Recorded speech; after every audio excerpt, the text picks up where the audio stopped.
Thank you. Good evening, everyone, and thank you for taking the time to join us for our first Parent Engaged 360 event of the school year. I'm Ms. Burgard, Parent Involvement Coordinator with Anoka-Hennepin Schools. Our district student services and communication departments, along with our parent involvement team, are excited to bring you the first parent education event of the 23-24 school year. Thank you for being here. Thank you to Coon Rapids High School for hosting us and CTN for partnering with the broadcasting of the event. We appreciate you. Human connection matters. As a co-founder of his company named Till 360, Joe Beckman's mission has been to reclaim human connection in school communities throughout the world, and through his book, Just Looked Up, the 5 life-saving phrases every human needs to hear. Joe has shared his infectious energy, humor, and passion in over 2,000 schools and positively impacts over 1 million people worldwide. Joe resides right here in Minnesota with his 4 children and his exceptionally beautiful, patient, strong, and kind-hearted wife, Jess. She wanted it added? Yeah. It was a good idea. Please welcome me in joining Joe to the stage, and we're excited to have you here, Joe. Appreciate it. Awesome. Thank you. Do me a favor, turn to someone on your left or your right, give them a high five, and say, I love your face. Do it real quick. It's just slightly awkward. For those of you who are at home, I appreciate you joining us here, the group that's here live. And for those who are coming in, I always like to start my presentations off with a little bit of a story. And my story is one that I was able to share a few months back to the district when I gave the keynote to the district staff back. But I thought it was a good enough story, and it applies to us here in Minnesota enough that it's worth sharing again. The story starts in the year of 1987. By a show of hands, how many of you were born before 1987? Okay, old people unite. We're here together. How many of you after 1987? Okay, a lot of kids. A couple adults. Oh, cute. That's nice. Awesome. Very good. You're like in your 30s. How fun. Great. 1987. Sometimes years signify different things for people. Celebrations, whether it's anniversaries or births of children or graduations. In 1987, you remember, celebrated in Minnesota a championship. In 1987, for you young children who do not know, the Minnesota Twins defeated the St. Louis Cardinals in one of the greatest World Series of all time. I was in 2nd grade, 8 years old. I thought Minnesota championships were the trend. They are the mirage. But in 1987, we celebrated, and it was at the beginning of this year, 1987, in the spring of this baseball year, that my father informed our family that we were going to be going on a family trip. This was a big deal. We did not come from a lot of money. Dad, is this an airplane trip? No, Joey. This is called a road trip. I said, Dad, we only have one vehicle. He said, yeah, the 3rd row SUV. But if you remember, in 1987, our 3rd row SUVs looked a little different than the 3rd row SUVs that you see today. And our 3rd row SUVs were a little cooler than the 3rd row SUVs because we had a seat that flipped around in the back, and we drove that thing all the way from Minnesota, National Lampoon's Vacation style, down to Florida. We got out at a place called Tinker Field. This is where the Twins would play their spring training games. I was 8. I had a pad of paper. I had a pen. What do you think I wanted more than anything in the world? Say it out loud. Autographs, right? And good news, security in 1987, not as tight as it is today in 2023. We got right up by the dugout, right up by the field, which meant we saw some of our favorite players walking out, including, but not limited to, our first baseman, a gentleman by the name of Kent Herbeck. He could crush the baseball, a big lefty. Mr. Herbeck, I'm a huge fan. Mr. Herbeck, can you sign my autograph? Mr. Herbeck, you gotta go play catch. Okay, come get me later, Kent. I'll be standing right here. And then I turn, and walking out of the dugout is our 3rd baseman, a gentleman by the name of Gary Gaetti, a defensive guru. Mr. Gaetti, sir, Mr. Rack, can you please sign my autograph? It's real quick. You gotta go play stretch. Okay, you gotta stretch. Okay, later, Gary, standing right here, and then I turn, and walking out of the dugout, it's not a player, it is the player, number 34, the center fielder, and arguably greatest Minnesota Twin of all time. Parents, say the name out loud. 1, 2, 3. Kirby Puckett. They said it at the dome. Kirby Puckett. He wasn't just the best offensive guy. He was that. He wasn't just the best he had those skills as well. He wasn't the clubhouse leader. Kirby was the fan favorite. People named their pets. Sometimes their children after Kirby Puckett. I love Kirby Puckett. Unfortunately, in second grade, I had a bad lisp. I couldn't say my K's, and I couldn't say my keys. And so Kirby Puckett, Kirby Bucket. Herbie Bucket, I'm a huge fan. Please sign my autograph. Unlike Ken Herbeck, and unlike all the other twins that walked by me that day, one person didn't walk by Kirby. Kirby stopped. Kirby walks over to me. He looks in my eyes and he says, "What's your name, son?" And I got nervous, right? I was like, "My name? It's Joe. What's yours?" Idiot. Joe. And he said, "Where are you from, Joe?" I said, "I'm from Minnesota, just like you." He said, "Do you love baseball?" I said, I love baseball. And then Kirby got down on a knee.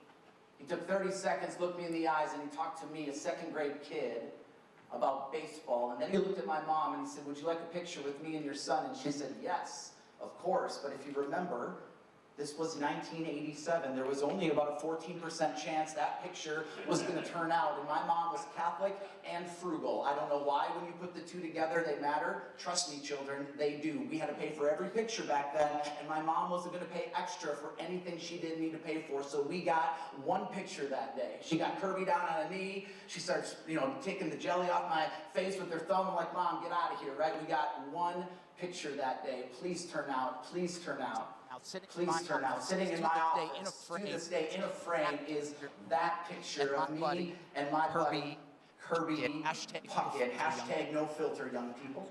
Hashtag gosh, people. Gosh, old people. Pretty sure my brother had a Pretty sure my brother had a matching pair. My mom got him at a garage sale for a quarter. We did not ask questions. Now I think about that story. That literally happened over 35 years ago. And I asked myself, would a guy like Kirby still do something for a kid like me? 35 years later, will we still see the stuff happen? And you know what? Maybe that's not the right question. In 2023. Maybe the right question in 2023 isn't would Kirby have done something for a kid like me? Maybe the right question in 2023 is would Kirby have even seen me in the first place? Or would he be doing what most of us are doing, myself included, whenever I have 30 seconds of downtime, looking at a screen, responding to a post, checking out of the real world and checking in to this new virtual world. You see, there's a lot of things that I remember 35 years ago that happened that it almost felt like 35 seconds ago. And yes, it's because Kirby was my hero, and yes, because he was an all-star, but I also think that's the power of getting down on a knee, looking at a kid in the eyes, and for 30 seconds, making that kid feel like the most important person in your world. 2023, I think Kirby would be rolling in his grave because what he understood is something that I think intuitively is slipping in our society, and that is the fact that human connection matters. Human connection matters. It is the foundation of any kind of impact that we are going to have in this world. Human connection matters. It is oxygen for our souls. Human connection matters, and in 2023, there are too many days, in my world at least, where it feels like it's slipping through our hands. High fives, hugs, handshakes are losing to screen time, social media, and Snapchat, and it's having a profound impact, especially on the people, at least the ones I fight for the most. This used to be a funny meme, this picture I'll put up in a second, but it kind of encapsulates what's happening in our society. We used to laugh at this picture. We used to say, imagine, what would it be like if we were all together in the same room, but at the same time, completely alone? And yet now, for so many of us, this would be what we call reality. This is the new cigarette. Make no mistake about it. And for those who are thinking that I'm just making that up and saying this is addiction as a flippant sort of thing, let's do an analogy. Let's go back even a little bit before 1987. In 1979, right before 19, my mom had me in the hospital in St. Paul, Minnesota. Doctor looked at my mom, 1979, said, "Kathy Beckman, congratulations. You just had a healthy baby boy. Rest and relax." And what that meant to my mom in 1979 was to pull out a cigarette. You see, my mom was addicted to that. And in 1979, when a doctor in a hospital said, rest and relax, she pulled out an old gold 100, lit it, smoked it in the hospital room that she had me in. And the crazy thing is, if a nurse would have come in 1979 and said, put that out, you are in a hospital, the nurse might have got fired for insubordination. Why? Because we didn't know a lot about that addiction in 1979. And then we found out that there were these organizations, Big Tobacco, that were putting things in these cigarettes, marketing their product without telling us what was in it, only to find out later the consequences that went along with it. Interesting. Big Tobacco, I believe in 2023, is being replaced by big tech. And make no mistake about it, there are people making millions of dollars putting things inside these phones that release the same chemical in our brain, it's called dopamine, that we get anytime we do any other vice. They're using the same tactics as Big Tobacco, and yet it's just being kind of hoodwinked under big tech. And no mistake about it, every ring, every ding, every vibration, every notification we get on these amazing screens is strategically designed by someone else far away, hoping we go back here, because at the end of the day, that makes somebody else that. And so I believe it's important that in 2023, we have a conversation around this, because I believe it's becoming an addiction. And don't get me wrong, I'm a parent. I got 4 kids. I understand that any one act of disconnection, no big deal, and sometimes an hour with an iPad is glorious, so you can get some things done. But when it becomes the default, the first thing we do when we wake up, the last thing we do before we go to bed, things start going south pretty quick. Need another analogy, parents? This will make your heart very, very happy right here. Remember that thing? 2 buttons and a D-pad, glorious. Up, down, left, right, A, B, A, select, start, contra, Tecmo Super Bowl. And back in the day, there was a game called Tetris. Students, if you don't know this game, it's a game where blocks fall from the sky.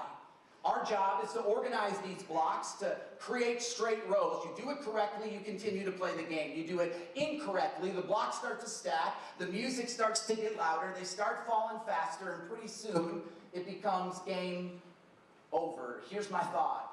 Any one disconnection, no big deal, but we start to stack them. Week after week, month after month, through a pandemic with all the different things mental health-wise that kids in 2023 are starting to face. For so many kids, it's starting to feel like game over. And when you say, Joe, what do you mean addiction? Well, here's the average. Average amount of time a young person is looking down at a screen on any given day, 8.5 hours a day. To me, that feels like an addiction. What does this lead to? Isolation, loneliness, a sense of comparison, comparing our world against everybody else's perfect world and starting to lose hope for our own life. The average age of depression used to be 30 years old, 35 years ago. It has now been cut in over half, 14 and a half years old. What does this lead to? Sometimes some darker and downward spirals, not every time. And this next stat I'm going to share, I'm not trying to freak anybody out, and I know that this can be an emotionally triggering statistic, so I just warn you ahead of time, but I think it's important that we understand what's going on in the state of the state. 5,400 youth between the ages of 12 to 18 will attempt. Not in a year, that would be tragic. Not in a month, that would be horrific. That is every single day. And again, I don't think human connection is the only solution to everything going on in the world of children, and I don't think it's the only problem that's out there that we as parents are starting to deal with, but I think it's the one that we have the most control over, right? I don't know about you, but as a parent, as a father, as a human, a lot of times I grip the steering wheel really, really tight, and I put a lot of focus in areas that I don't have a lot of control over, and I get very frustrated when I make no movement in that area. Human connection, I believe, is something all of us can show up with. I think it's something that we can all employ, but it's a practice like golf, like guitar, and if we stop practicing anything, we get kind of weak at that thing. Human connection is no different, and so I believe it's important that we have the conversation around it. Now, I'm a big also believer in, I want to put my time and energy in places where I get a little return on that investment. If you say human connection matters, prove it. Harvard's been doing it for the last 80 years. Pretty smart people at Harvard. They've been doing this study. They call it the longest longitudinal study in our country. I don't even know what longitudinal means, to be completely honest, but I think it means very long, 80 years. Here's what they've been doing over 80 years. They've been interviewing people at the end of their lives, and they've been asking them questions like, when you look back and reflect and you think about joy, you think about a life well lived, what do you think about the most? Nobody in 80 years talks about money. Nobody's ever talked about status, and nobody ever talks about stuff. What people have been talking about for the last 80 years, when it comes to joy and happiness and moving the needle forward, when it comes to making an impact on this world, is about the quality relationships that we have with the people in our lives. Notice it does not say quantity relationships, quality relationships, the relationships that you have with the people you work with every day, parents. Students, the relationships that you have with your teachers, or your classmates, or your siblings, or your parents, or maybe the most important grouping here today, parents connecting with kids. I believe these quality relationships, they are an investment. And oftentimes we forget that when we don't invest into something, it's hard to get the most out of that thing. Relationships, they take time, they take efforts, they take intentionality, and at the end of the day, they are founded on human connection. And so tonight, with the group of people we have here live, and for those of you who are online or whenever you're watching this, we're going to have a conversation around the thing that I believe we have the most control over, and the one that also moves the needle the most for us, and also can impact those around us the most, human connection. I get to have this conversation with you. Who am I? Nobody important. My name is Joe. Everybody say hi, Joe. Hi, nice to see you. This is my crew right here. I got 3 kids. The 4th kid just came 2 months ago, and I have not updated these slides, so do not tell my wife, but we have a 4th. Her name is Gianna, and does it say, what do you mean, you have older kids? Yeah, we had older kids until my wife said, I'm not done. I was like, oh, we're done. And she said, I'm not done. I said, oh, crap, we're not done, right? And so our 4th is here. We live in the city of Chaska, or Carver, out by the Chaska area, but this is my full-time job. I travel from home all throughout the United States. It started slow, but slowly it started picking up as I started gaining some steam, and now, whether it's a conference in front of thousands, or it's a middle school cafeteria, or a district keynote, we're able to create our own kind of Kirby Puckett-like moments through our live events. But it's not just me. And I think that's important that we state that. Sometimes people say, oh, it's the Joe Beckman company or show. No, no, no. We are larger than that. About 3 years ago, principal, smart guy, principal of the year, pulled me aside and said, you're doing it all wrong. And I said, what do you mean? He said, if you think one talk in one school in front of one group of kids is going to actually make a difference, you are naive. We really need to be supporting teachers and schools and parents long term.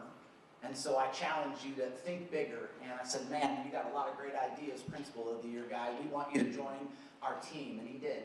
And together, 3 years ago, we created TIL 360. TIL stands for Teach, Inspire, Listen, Learn. 360 means we take a holistic approach when we work in partnership with schools.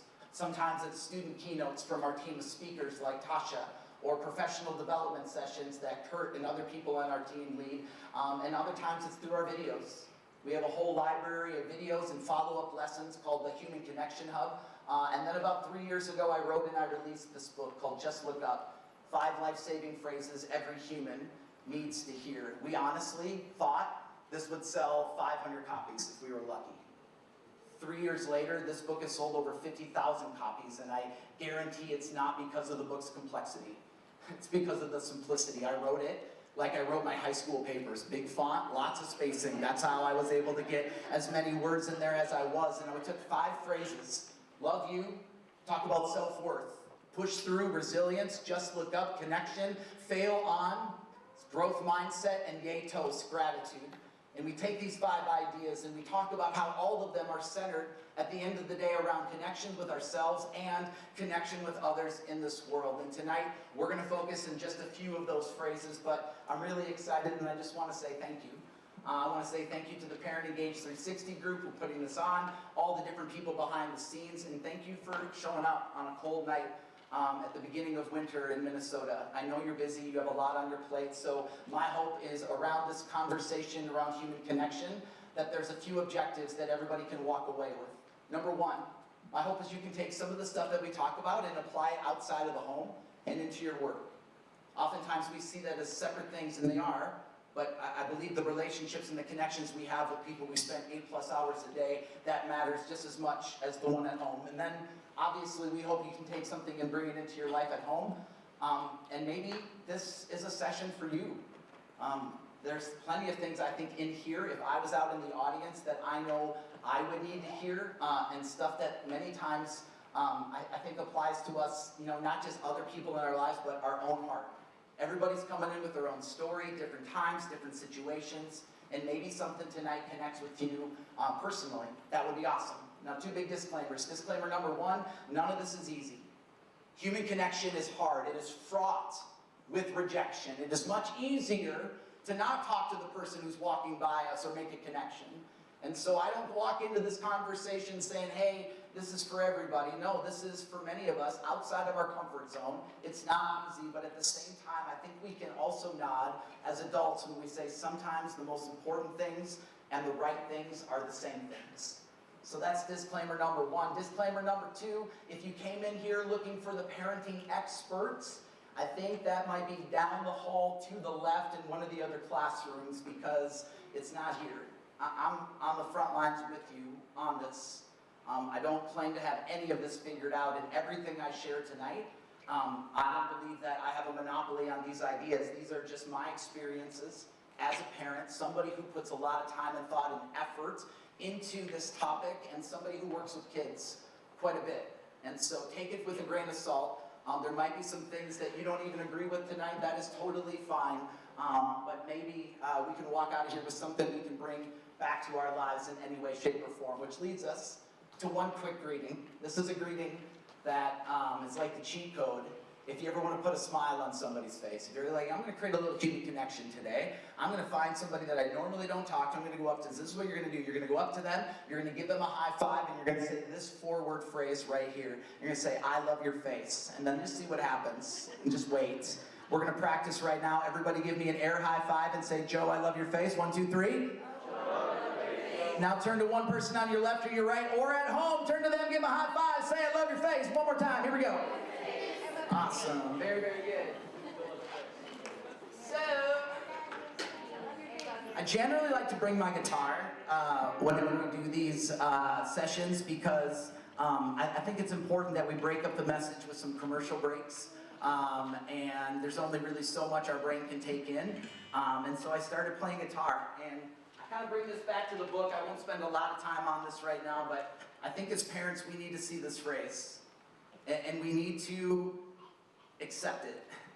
I think oftentimes as parents we are doing our best to be there for every part of our kid's life, and we try to erase every single hardship, and we take away every single blade of grass that they are going through, and we try to prevent them from failing, but failing is the only way we can grow.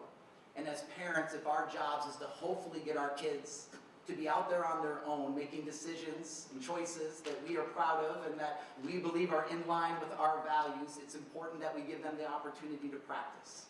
I'm not good at this in my life, and so it's something that I need to work on. And one thing that I noticed is that my kids are really, really good at this. Maybe your kids are good at this. When you're not doing the thing that you tell them is really, really important, and then you're not actually following it, they'll call you out on it. And this is one of them.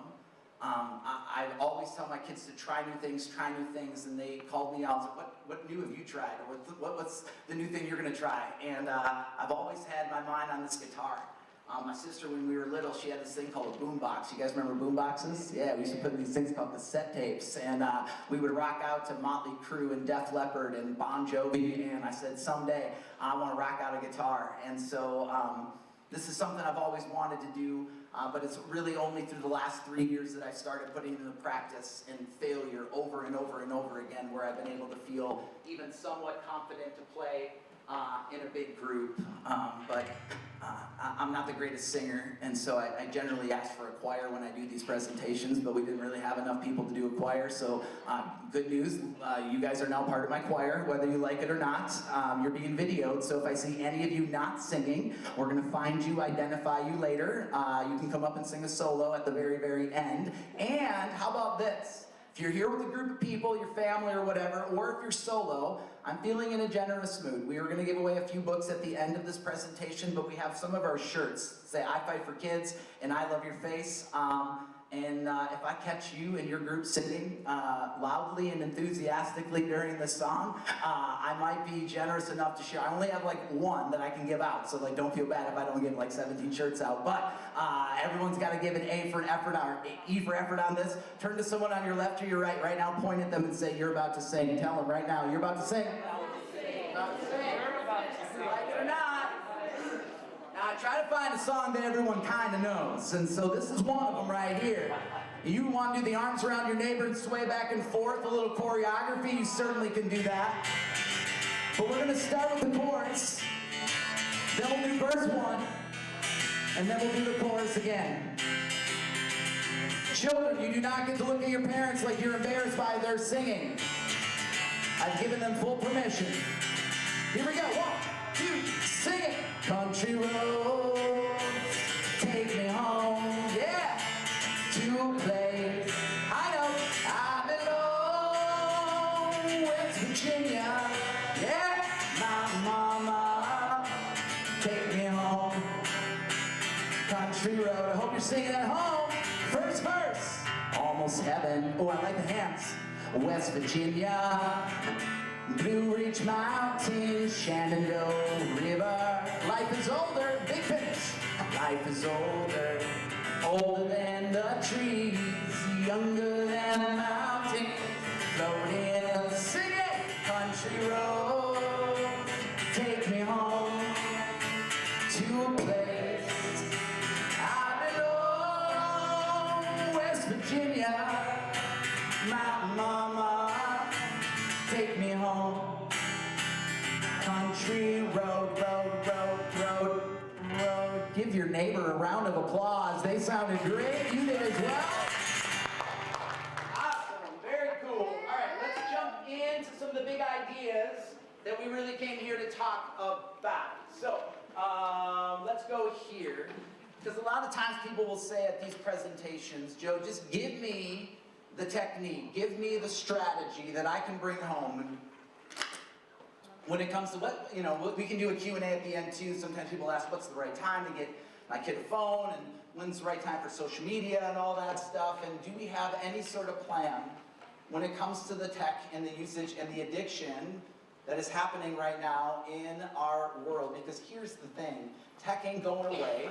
It's not the be-all, end-all. It's not throw it away, you know what I mean? 50 years ago, life was better. If you needed to get picked up at an airport, you realize cell phones are amazing, right? But at the same time, when it becomes the default, when our phones become a companion rather than a tool, it starts to kind of take over our lives, and we start slowly starting to feel the burn. And so, the question is, do we have a plan?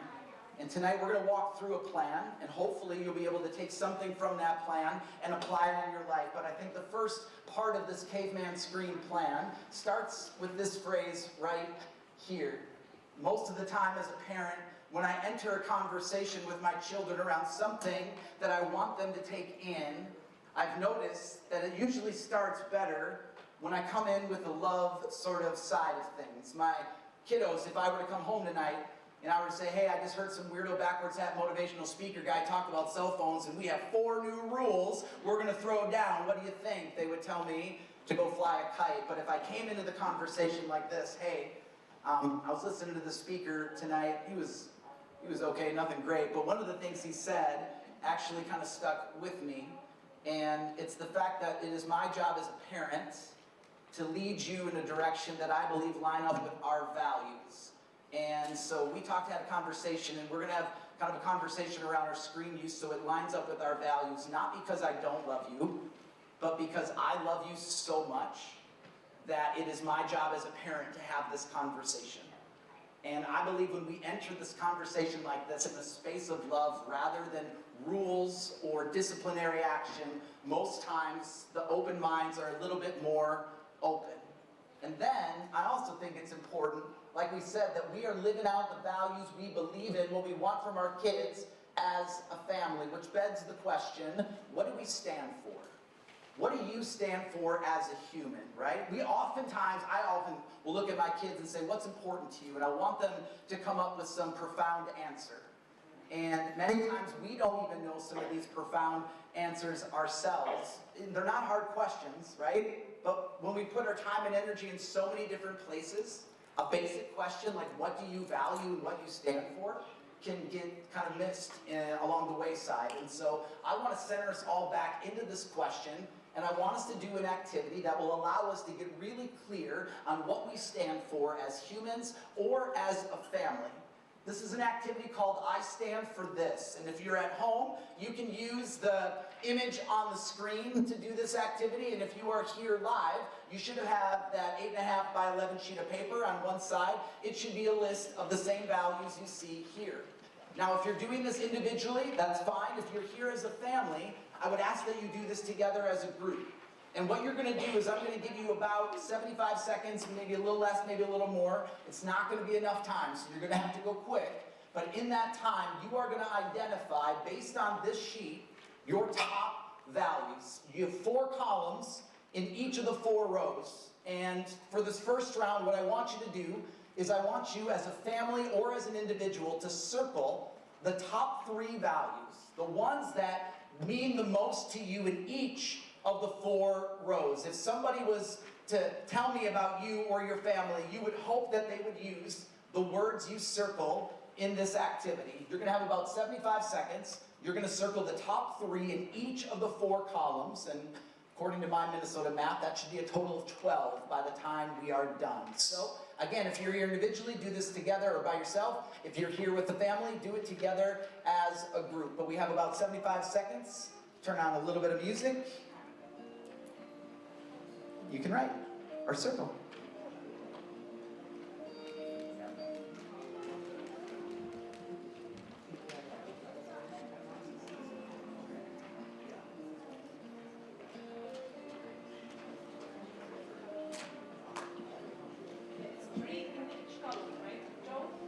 Correct. The top 3 in each of the 4 columns.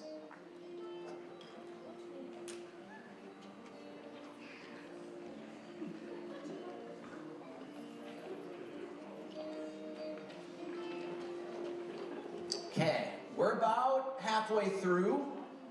If you're still in column 1, you are overthinking it right now. You gotta move a little faster. Keep an eye out on the clock.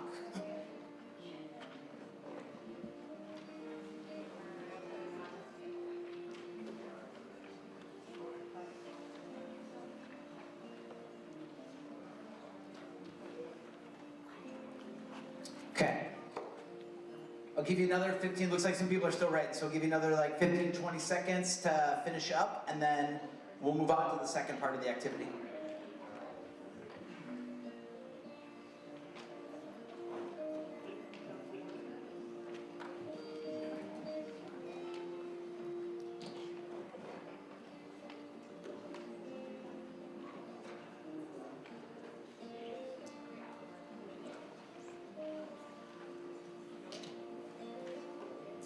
Okay. My guess is you're close, and if you're not there yet, you can continue to circle as I continue to tell you about the second part of this activity. So we started with 100, that's a good sound for our own brain's sake. We're gonna whittle it down. Have 12 circled. I want you to look back at that sheet and ask yourself, or the people you're with, of the 12 we circled, what are the most important? Like if I had to cross off 6, which 6 would I cross off? And which 6 would I keep? Do that in the second round of this activity, and then I'll get back to you after that. Take another 45 seconds or so. Get it down to your top 6.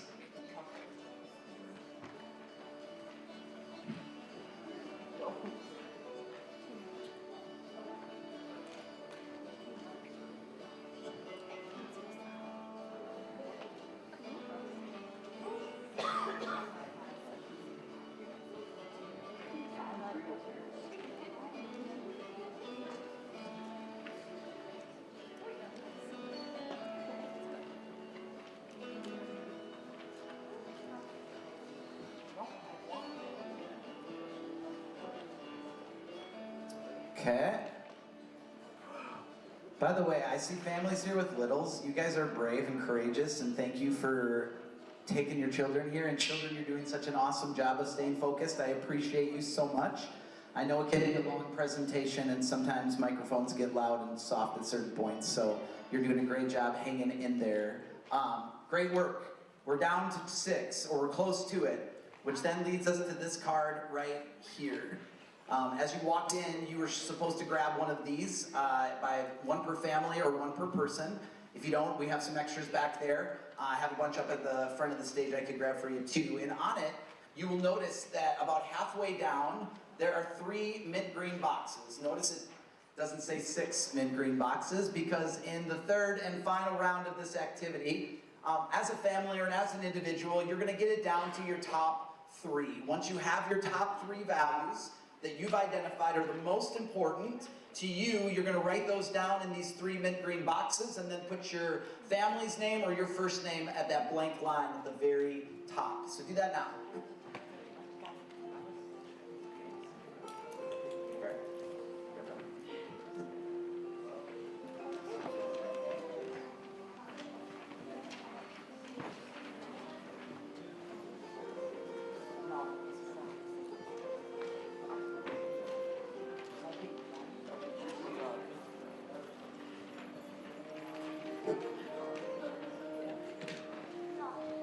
Be careful, this is when people start looking over your shoulder and start silently judging you. Trust, interesting, okay. You say so.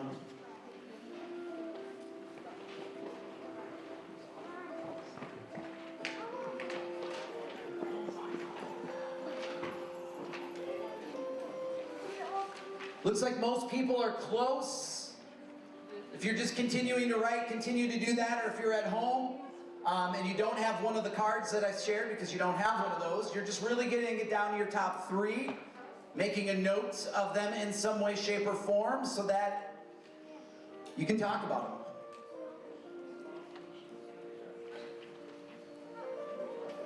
Okay. Just for time's sake, let's just move forward on this and continuing to write. I just want to kind of show you what I do with this card, wherever I put it somewhere around here. I think I gave it to somebody, but I have some extra ones as well. Just as an example, I have my card, and I have it at home in my office. And the reason I have it at my home in my office is because plates spin a lot in my world, and lots of fires that I need to put out as a dad, as a business owner, as a human. And I don't know about you, but it can be really easy for me to forget what I stand for and what I value. And so I put this in a place where I can see it, because I use it like a compass. It helps me remind myself of my true north. And what I have found, and this is not just me talking about it, this is through experience, when I make choices that are more in line with my top values, generally speaking, I'm a more confident, I feel better about my life and a better human being. When I make choices outside of my values, I generally feel the opposite of that. And it's not just one bad choice, but it's many that happen over time, and they pile up. And I think sometimes as parents, we get overwhelmed with all the back and forth that we have with our kids, and our confidence starts to dwindle. And this is an awesome opportunity to increase that confidence, because if you're acting in line with the values you say are important to you as a family or as a human, your confidence can't help but increase. Your happiness can't help but increase. Your connections can't help but increase. And so I suggest that you do not throw these out. You put them in a place where you can see them again so that you can be reminded. And the other part, what it does, and parents, this is incredibly important when it comes to connecting with your kids, it gives you an opportunity to talk about why these values are important, an opportunity to share a story. And in my experience, one of the greatest ways that we can engage a young person, their brain and their heart, and adults, is through the power of story. Like, my values say family, compassion, optimism. And each one of those, there's a story that goes behind it. My family struggled growing up a little bit. My parents fought quite a bit, and to the point where when I was a junior in high school, they got divorced. And so family is an incredibly important value to me, because I want to change some things in our family and do things a little bit differently. And that's part of my story, and it's an important part of my story that our kids are aware of, because I share that. And so don't be afraid to share some stories around why these values are important to you, maybe when you lived them out or when you fell short, and some of the lessons you learned along with them. So that's the value sheet, and I stand for this, which leads us to our caveman screen plan. For those of you who are at home, you might not be able to see this as well, but there are 3 different parts to the caveman screen plan. And really all it is a template. A template for parents to try for us to wrap around our heads a little bit around how we don't lose connection in the busyness of all of this tech. Is it the magical solution, the perfect solution? Absolutely not. My kids are different ages than your kids. Everybody's coming from a different walk of life with different experiences, and so that's my disclaimer. In general, I will say the more we adhere to this as a family, and the families that I've talked to that adhere to this, it generally produces decent results. And so we're going to go through each one of these, talk through them. I'm going to share some examples of them, and then share how I talk about this with my 7th grade son. I could use my junior in high school, I could use my 5th grader, but my 7th grader is kind of right in that sweet spot when it comes to awkwardness. And so I'm going to use him as an example. Our caveman screen plan, 3 exponents, n squared, s squared, c squared. Let's start with the n squared. These are a few non-negotiables. Parents, sometimes we forget in the process of this tech stuff that this is a privilege, that this is something they get. This is not something that automatically gets handed, and along with it, there's a few non-negotiables when it comes to this thing I'm giving you. For those of you who have kids who are driving, you wouldn't just willy-nilly give your kids the keys to the car, drop them off in the middle of New York City and say, figure it out. No, we would give them some training, some practice, right? And I believe when it comes to these screens, we also need to give some practice, and just like when it says with our car, there's a few non-negotiables. Dad, can I drive 95 on the highway? No. Hard no. That's a non-negotiable, right? Dad, what about seatbelts? Can I have those on or off? No. Hard no. Non-negotiable. As parents, it's easy for us to come up with some non-negotiables when it comes to things like that. Why are we so scared when it comes to the phone? Why do we feel so powerless? Yeah, I'm not trying to throw a bunch of rules at you, but there are a few rules I get as a parent that are non-negotiables, right? I cleaned your diapers for the first 4 years. I get a few non-negotiables in the process, and one of them for us in our family, this goes throughout all of our kids, our older kid too, who struggled with this. There's no social media in our house until at least 8th grade, and if you're not ready for it then it's not happening. But Dad, everybody has TikTok, cool, but guess what? Like, not everybody struggles with some of the things you struggle with. And if you can't handle your brother, giving you a couple bad names and you not melting down, how do you expect to take on the entourage of things that you're going to hear on social media? And so until you're ready, no social media. That is a non-negotiable in our house. Another non-negotiable, and this is some conversation, again, like I just had with my 7th grade son. He just got a phone last year. And here's non-negotiable rule number 1. Your phone is my phone. But Dad, it's my phone. It's my contacts. It's my friends. It's my money. It's my house. It's my job as a parent to set you up for success. And unfortunately, I've talked to a lot of parents who said, yeah, my kid made one bad mistake, sent one picture or forwarded something on that even wasn't them, and we're feeling the consequences. Your brain is not fully developed yet. I'm sorry. Every once in a while, as a parent, I have the right to go through to make sure everything is going good when it comes to the messages you are sharing and what's being shared with you. So this is a non-negotiable for us. Your phone is my phone. I don't know what the non-negotiables are for you. I think every family has different situation. I do believe there should be a few hard and fast rules, and if they get broken, the phone is not to be given out. Then this becomes back just like if you were speeding 95 miles an hour, I would take the car keys. If you're on your phone or whatever it may be, breaking some of our non-negotiables, then I get the phone. Non-negotiable. Then the S part is sacred spaces. There has to be some places where these phones just don't go. Not checking them is like bringing a knife to a gunfight and thinking you're going to win that battle. They are secretly and strategically designed. They know how to get our attention, and they're designed that way. So I think it's incredibly important that we find times and spaces in our days, in our weeks, with our families, where the phone just doesn't go. My wife's number 1 on this. Sacred space is the dinner table. And I'll even have the phone off and on the table. She'll say, take it away. I'll be like, Jess, it's not even on. I don't even want it there. And there's a little bit of research that backs that up. There was a study done in corporate where they had a boss who was having a meeting, and they did all these studies where the phone was on the table, off, and then when the phone wasn't on the table.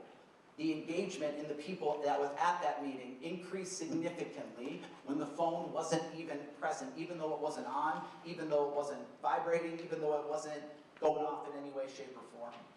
There has to be a few sacred spaces. For us, it's the dinner table. For my 7th grade son, one of the sacred spaces that we have where this phone just doesn't go is your bedroom, specifically at night. But Dad, it's what? It's my alarm clock. Oh, cool. Guess what you're getting for Christmas this year? An alarm clock. They actually make the things with the bells and the whole thing, right? The phone does not need to be your alarm clock. There's nothing good that's happening. Even, I don't care. I know you're maybe not even checking the Snapchat at 2:30 from what your friends are trying to send you, but if you are, and you're sending things back and you're not getting sleep, there's nothing good going on at that time. Your bedroom, that sleep, is incredibly important for your development, for your academic success. So, unfortunately, the phone doesn't go in the bedroom. Have a few sacred spaces. I don't know what that might be for you. Now, create connections. I think about my dad when I think about this. Because if my dad would have ever sat me down with my Nintendo Entertainment System and said, Joe, tell me a little bit about that Mike Tyson's Punch-Out game that you're playing right now. Tell me about this Mario guy that jumps around and gets coins and fights these dragons or whatever. I thought that would have been the coolest thing, right? To sit down and talk to him about it, to play with him, or even just to have him watch me play. That would be amazing. And my dad never did that. Not because he wasn't a good dad, he was an awesome dad. But he just didn't know about it. And a lot of times as adults, when we don't know what's all going on in our kids' worlds, we shy away from it. Because we're not the smartest person in the room anymore, right? And so oftentimes, I think it's incredibly important that we find time to use these phones to create connections, or our screens, or tech, or games, or whatever it may be. Maybe even somehow to live out our values. One of the things that I do with my son, my 7th grader, now he plays more than he did when he was growing up, but he loves Fortnite. Loves it, loves it, love it. I cannot stand it. I think it's just too much going on. You need a NASA certification in order to play the thing, and it's just too much for me.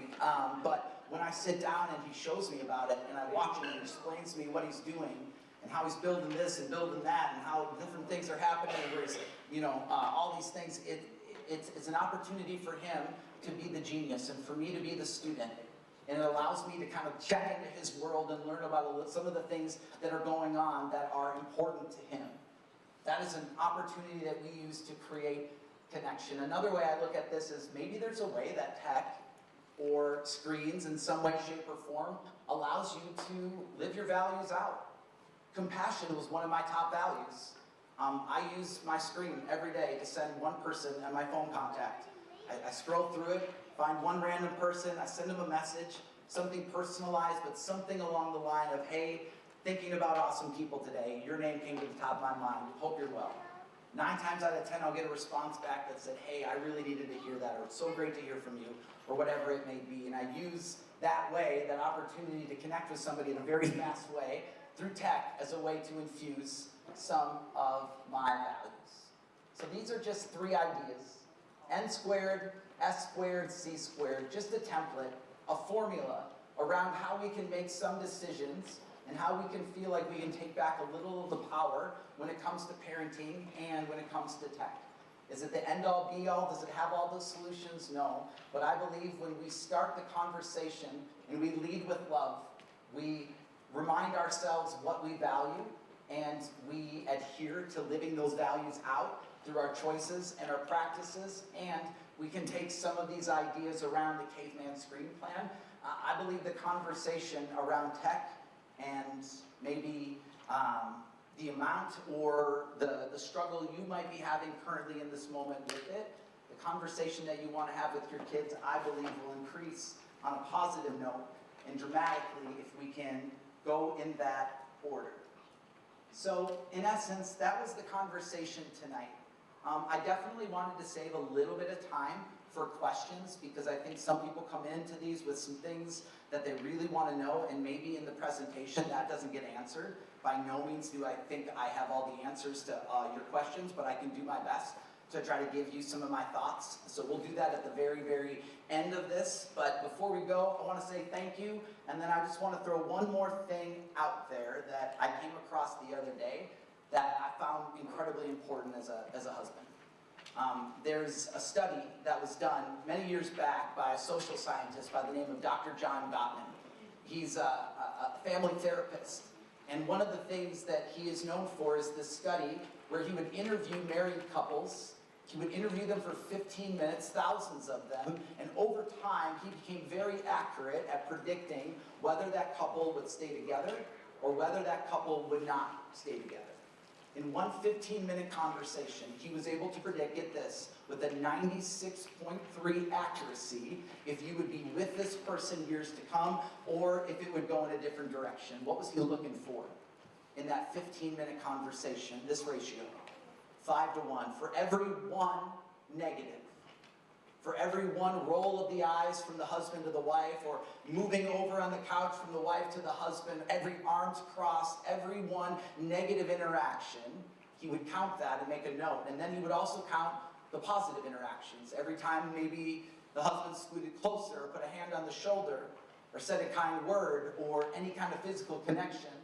And what he found through his study is that because of the intensity that the negative interactions have and how profound they can be on our hearts and on our psyche, it takes for one negative interaction 5 positive in order to overcome that, if that makes sense. If we are to have thriving relationships with our spouses or our significant others or with our children or with even people outside of our home in our work, this 5 to 1 ratio applies. Every time, I always say, like, why do I tell my kids I love them 1,000 times a day? It's because I know I'm going to screw up so many other times that I'm trying to backfill for it. But I do know that 5 to 1 ratio matters. And it's an important thing, I think, for me as a dad, because it does 2 things. Number one, it tells me I don't have to be perfect. It gives me some grace. I will screw up. I will mess up. I will say something that I regret 2 seconds after I say it, but it also challenges me that when that happens, that I need to be intentional around how I counteract that. And sometimes the smallest things can add into that positive column, and I believe it's this 5 to 1 ratio that allows us to have not just relationships that survive, but relationships that thrive. Before we go today, I just wanted to say thank you once again for those of you who are watching online and for those of you who came here tonight. Thanks for making it out.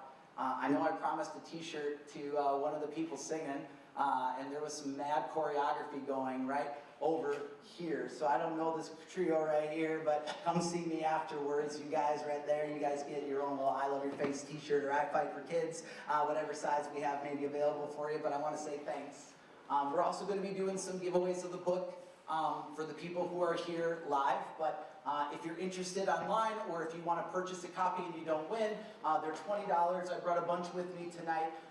Or if you're more of an Audible person, I am generally, and so I put it on Audible as well. I read it, whether you like it or not, so I'm the narrator of my book, and generally speaking, it does pretty well there as well. So some people do it as a book study. If you're at work, or if you're at school, or if you want to do it as a family, we have study guides that go with it, that have reflection questions and things of that nature that go with each chapter. So you can learn more at tilt360.com or chat with me at the very end of this. We also have some other gear. Like I said, we have some shirts and some stickers and decals. One of the things, if you buy a book tonight, as a way of saying thanks, we have a handful of our I Love Your Face and I Fight for Kids decals. We also have every chapter of the book has its own little phrase and decal, so anybody who purchases a book tonight can walk away with a decal as a way of saying thanks as well. And then I always like to end with this. Sometimes in the busyness of life, we forget that amongst all the big important things that we do as parents and all the responsibilities and all the big things that are on our plate, sometimes we forget to stop and slow down and remember how important those small moments can be. We sometimes forget the power that we have over the people that are in our lives, whether they're our own children or children of other people's children or people that we know, whatever it may be. But I believe every kid is one strong adult, positive adult away from turning their story into a success story. And so I think that's all of our jobs as parents, as community members. And so I just want to say thanks for being part of this conversation. Simply by showing up tonight or watching online, you're committing to at least, getting some knowledge or maybe some inspiration around this idea of human connection. And I just want to remind you that it's the big things that matter a whole bunch, but sometimes it's those small 30-second conversations where we just add a little bit of inspiration or life into a kid that they'll remember for the rest of their lives. So do me a favor, we're going to end real quick and then we'll do questions, but turn to somebody, give them a high five one last time, look in their eyes and say, I love your face. Do that right now. Awesome. Very, very good. All right. So, thank you. I appreciate that. That's all. You never know. I'll put on that. You clap, you not. You both. That's great. Awesome. Well, I wanted to open up. We have just a few minutes left. I want to be conscious of everybody's time and the tech people as well. So we can maybe have time for a few questions. If we don't have any questions, that's okay too. I know sometimes it's hard to get put on the spot like that, and you might not have a question, but I just wanted to throw it out there. Does anybody thinking of anything or a question that came up in their mind as we were having this conversation today?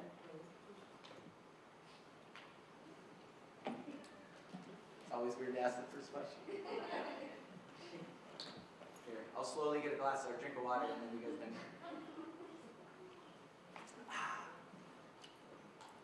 Going once. Going twice. Oh, great. More than a question. It's because you got a free t-shirt. You feel like I have to at this point. And I'm totally cool with that. Why do you think I give free things away? Continue. Well, for sure, I appreciate that, and I thank you for doing this event.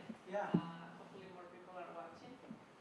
It's nice to hear, not that it's exactly what we're doing, but many things that we have discussed, and it's nice that our son can hear it too, not just from us. And props to your son for coming. I know you're busy too. You have a lot on your plate, and I'm sure going to the auditorium to hear a motivational speaker might not have been on the top of your to-do list. Awesome. I'm glad you enjoyed it. You were singing Country Road so loud. I don't know if it was on tune, but it does not matter. That was not part of the requirement. So, well, I appreciate you coming. I appreciate that you're having a conversation with your parents on that. I think it's important. The more I have this conversation, the more I realize as much as kids push us on this, the more they know the importance of connection.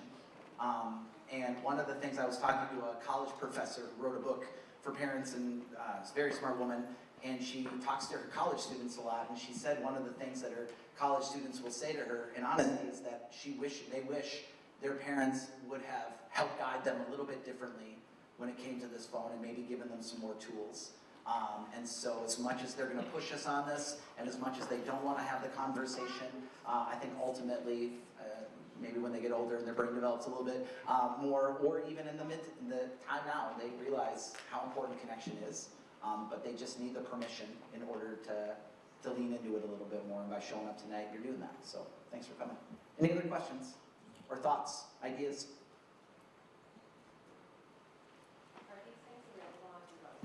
The caveman screen plan is not. Here's what we can do. So I have a QR code. I normally don't put it up because it feels a little salesy, but I'm not trying to be salesy. It's just more of like, if I could send you all the materials that we used tonight, and then I'll send a couple of our follow-up videos too that you can share with your kids. Some videos for older kids that are like middle school and high school, and then I have some videos that are perfect for younger kids. We actually created our own cartoon series for younger kids that you can view. So I'll see if I can find that QR code.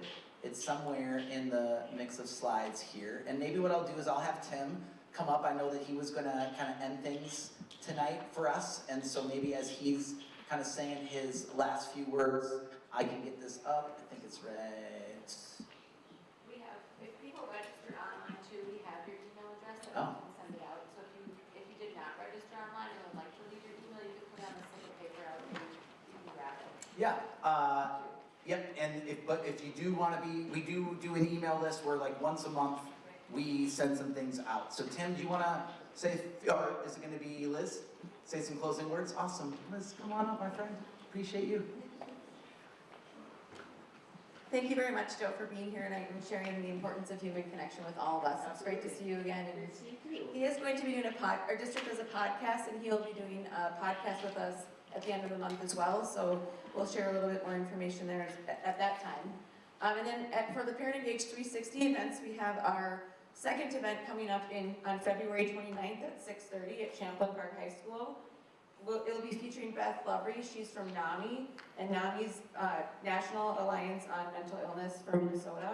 And it will be a really great conversation. So if you're available and would like to attend that, we'd love to see you again. And thank you for being here tonight. We really appreciate you taking the time out of your busy lives to be here and to hear Joe speak.